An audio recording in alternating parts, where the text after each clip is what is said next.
Welcome back to Freedom Fridays. In this episode of Freedom Fridays, we are going to talk about the subject of turning the other cheek. What does he mean when he talks about turning the other cheek? Does this mean we just allow every bit of violence to happen unchecked? Does this mean it's for the government as well as for citizens? Does this mean it is, how far do you take turning the other cheek? Is it something where if somebody slaps you, you turn the other cheek? If somebody shoots you or someone near you, do you turn the other cheek and offer them to shoot that side? How far is this, and what is Jesus talking about when he says turn the other cheek? So this passage that is often quoted is in Matthew chapter 5 in the Sermon on the Mount, and it is in verse 38 is where the passage starts. He says, "You have heard that it was said, an eye for an eye and a tooth for a tooth. But I say to you, do not resist an evil person. But whoever slaps you on the right cheek, turn the other to him also. If anyone wants to sue you and take your shirt, let him have your coat also. Whoever forces you to go 1 mile, go with him 2. Give to him who asks of you, and do not turn away from him who wants to borrow from you." So that's the context that he's talking about. And in Matthew chapter 5, 6, and 7 on the Sermon on the Mount, he's often explaining or amplifying what the Old Testament law told them. You have heard it said, but I say to you. He says a number of times. And in this instance, he's saying, you have heard it said, an eye for an eye and a tooth for a tooth. Where does that come from? What is he talking about? That is in Leviticus chapter 24, verse 17. If a man takes the life of any human being, he shall surely be put to death. The one who takes the life of an animal shall make it good, life for life. If a man injures his neighbor, just as he has done, so it shall be done to him. Fracture for fracture, eye for eye, tooth for tooth. Just as he has injured a man, so it shall be inflicted on him. That's where it comes from. So, is that a bad thing? Well, it depends. It depends on who is doing it and what the motivation is. So an eye for an eye and a tooth for a tooth, if it's vengeance, remember, as we see in the New Testament, he says, vengeance is mine, I will repay, says the Lord. We are not to take vengeance on others, but instead we are to leave that up to God. So, does this mean whenever anybody does anything aggressive, or even, it even goes further, it says, if somebody wants to borrow from you, give what they want. So now everybody's going to be knocking on your door and asking for everything you have, and you will have nothing. Is that what Jesus wants us to do? Is that a wise stewardship of what God has given us? Is that what he's referring to? I think the key is in the examples that he gives. Do not resist an evil person, but whoever slaps you on the right cheek, turn the other to him also. Now there's some keys here in this passage to understanding. He says, whoever slaps you on the right cheek. So this is a slap. This is not a punch. This is not a kick. This is a slap. So first of all, this is more of an insult, and especially in the Jewish mindset of that time, your left hand, this is my left hand, even though it's probably on your right hand side looking at me. Your left hand was considered unclean because it was used for unclean purposes. Whatever those purposes might be, it was used for unclean purposes, so you didn't use the left hand to hit somebody. It just was socially taboo. You always used your right hand. That and the fact that the vast majority of people were and still are right-handed. And so, how are they going to hit somebody on the right cheek with the right hand? If I slap here to you, it's going to hit, because you're facing me, it's going to hit your left cheek, not your right cheek. Also, with this, if I were to slap you in their culture like that, it is saying that it's a challenge. It is also saying I am seeing you as a challenge and an equal. I'm giving you, even though I don't like you, I'm giving you some respect of challenging you. And so if I backhand you, which is what this would have been, because if you backhand somebody, you're going to hit on the right cheek. And so backhanding somebody was an insult to say, you are not worthy of even my challenge on the right cheek, but I think you're less than me. I think I don't respect you at all. And so I'm going to backhand you, not like today, but in their culture, when you backhand somebody, you're not even worth the front hand. And so he is saying here, turn to them the other cheek. To say, if you're going to do this, do it right. Give me the respect I deserve. So this really isn't what you think it is. And take it, but it's also not a retaliation. And that's what he's getting at here. Frivolous retaliation. Instead, just take the insult. These are all insults. The right cheek, that's an insult. Someone taking your coat, that's an insult. These are things, going 1 mile, that's something that the military could require you in their day and age to do. You could go 1 mile with them, and it was illegal, though, for them to have you go 2. They could make you go 1 mile and help carry their equipment, and you'd be done after a mile. And he's saying, okay, it's an inconvenience, it's an insult. Don't retaliate. Go a second mile. Just go a second mile. Not gonna, and none of these things are life-threatening. Absolutely none of them are life-threatening.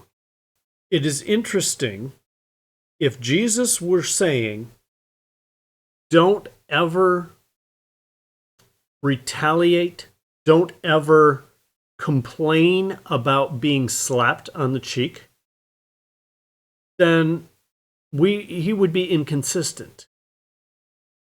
In John chapter 18, when Jesus is before the Sanhedrin, he's talking to them, and he says in verse 21, "Why do you question me? Question those who have heard what I spoke to them. They know what I said." When he had said this, one of the officers standing nearby struck Jesus. So he struck him. I don't know if it was a slap, a punch, whatever it was. He struck him, saying, "Is that the way you answer the high priest?" Now, if Jesus in Matthew 5 were saying, take it, give him the other cheek, then that's what we would see Jesus doing here. What is it that we see Jesus doing? Verse 23, Jesus answered him, "If I have spoken wrongly, testify of the wrong, but if rightly, why do you strike me?" He's protesting the striking, even when he is in custody. He's protesting that this person wrongly, according to the law, struck him. And so clearly, Jesus is not advocating for complete pacifism in Matthew chapter 5. Otherwise, Jesus would have been consistent with that. So what about Matthew chapter 26, when they come and arrest Jesus and in the Garden of Gethsemane, and Peter pulls out his sword, and Jesus tells him that whoever lives by the sword will die by the sword. In verse 52, then Jesus said to him, "Put your sword back into its place, for all those who take up the sword shall perish by the sword. Or do you think that I cannot appeal to my Father, and he will at once put at my disposal more than 12 legions of angels?" Well, even the follow-up says that he's not necessarily against violence for the sake of defense. He says, I could, but it would not serve the purpose of God in this situation, in this circumstance. The reason Peter was chastised for using his sword in this situation, which he had misunderstood what Jesus had just said, and we're going to take a look at that in just a moment. But the reason he was chastised is because Jesus' plan, God's plan, was redemption and atonement through Jesus' sacrifice on the cross. And Peter was trying to get in the way of that, even though Jesus had told him multiple times that the Jews were going to arrest him and that he was going to be killed. He'd told the disciples many times those things. So Peter should have known better than that. So Luke chapter 22, which is another instance of the same thing, right before this, Jesus says to them, verse 36, or let's go back to 35. And he said to them, when I sent you out without money, belt and bag and sandals, you did not lack anything, did you? They said, no, nothing. You've provided for us this whole time that we've been here, Jesus. Verse 36, and he said to them, but now, whoever has a money belt is to take it along. So now things are changing, he's saying. If you have a money belt, bring it with you, because that was not a principle for all of life. He continues, likewise, also a bag. So if you've got a bag with you, take your stuff, and it's okay. You don't just live like a nomad. And whoever has no sword is to sell his coat and buy one. That's an interesting statement by Jesus. If Jesus were completely pacifist, then why would he have said, sell necessities like a coat and buy a sword? Because things were going to get rough.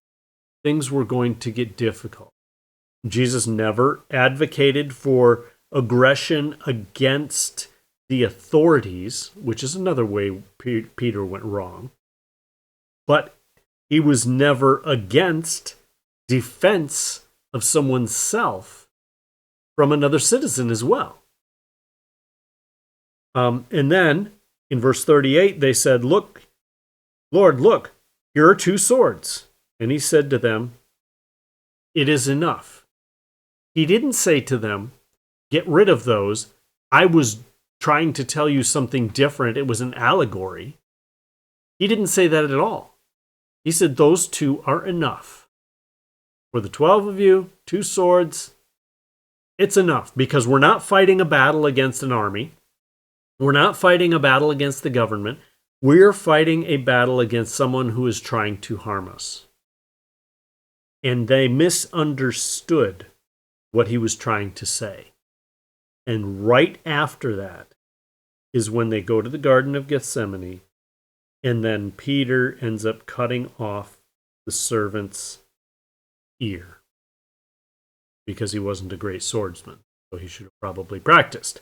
Either way, Jesus says, stop, no more of this. He touched his ear and healed him. The point was that they should have known that wasn't about now, immediately, because Jesus had already told them to go to the cross. Let's take a look at a little bit of the background in the scriptures about defense. Is there a history? Because Jesus affirmed the Old Testament. Not a jot, not a tittle would depart from the law until he had completed it all. So he affirmed the Old Testament. So what is the history in the Old Testament for personal defense? Interestingly enough, if we go to Genesis chapter 14, we see Abraham, who, although he had his own people and was considered a ruler of his household and his servants, it wasn't a nation yet.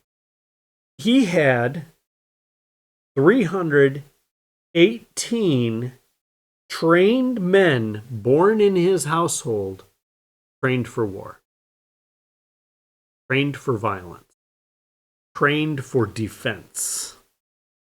That's very interesting.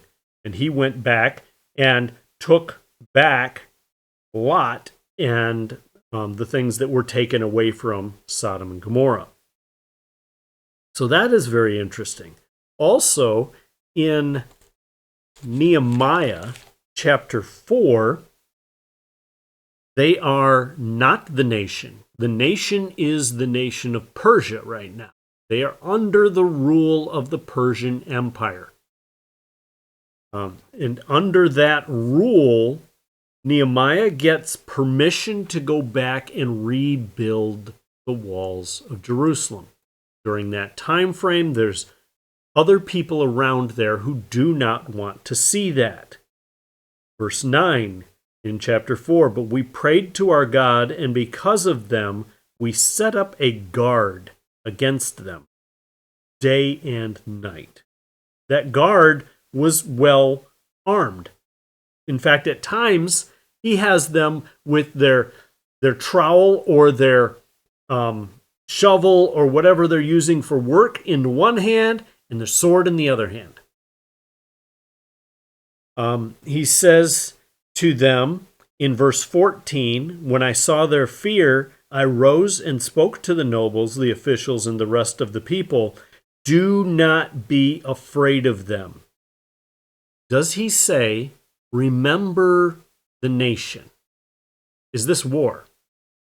He says, remember the Lord who is great and awesome. That's always amazing. That's what we should do first. And fight for your brothers, your sons, your daughters, your wives, and your houses. This is defense of persons and property. It says here that they had with them people who were holding the spears, and they had plan in place. As for the builders, verse 18, each wore his sword girded at his side as he built, while the trumpeter stood near me. Even before that, they've got people with the spears and such, and they're all armed. Also, an interesting one as well, in a very similar time frame, in the book of Esther, chapter 9. So Esther, Mordecai was just put into power. Haman, who he succeeded, wanted to destroy the Jews. And so he came up with a plan to destroy the Jews, and the king went with it. So there was a day that anybody could destroy the Jews. Mordecai then comes up with a plan that they can defend themselves. You can't repeal the previous law, and so he comes up with another law that they can defend themselves. The king signs that. And in the 12th month, that is the month of Adar, verse 1 of chapter 9, on the 13th day, when the king's command and edict were about to be executed, on the day when the enemies of the Jews hoped to gain the mastery over them, it was turned to the contrary, so that the Jews themselves gained the mastery over those who hated them. And they ended up killing many, many people only in the purpose of self-defense. They did not have the approval to go out and just kill people willy-nilly. It was always to defend themselves. And they ended up getting another day to do the exact same thing. So again, in the Old Testament, it is already put that we have the right to defend ourselves. In Exodus chapter 22, it talks about if the thief, verse 2, is caught while breaking in and is struck so that he dies, there will be no blood guiltiness on his account. But if the sun has risen on him, there will be blood guiltiness on his account. So what's the difference? One is taking the landowner by surprise. The other one, he can see in clear daylight. He knows this guy is coming, and he's ambushed him. That's a no-no. And so, again, don't retaliate. Don't show vengeance, because that is up to God. Instead, but if you're ambushed and if you are taken by surprise and you react in defense, no blood guilty. So turning the other cheek isn't quite the slam dunk that people think it is. Instead, the scripture actually gives us a right to self-defense. Thank you for tuning in. See you next week on Freedom Fridays.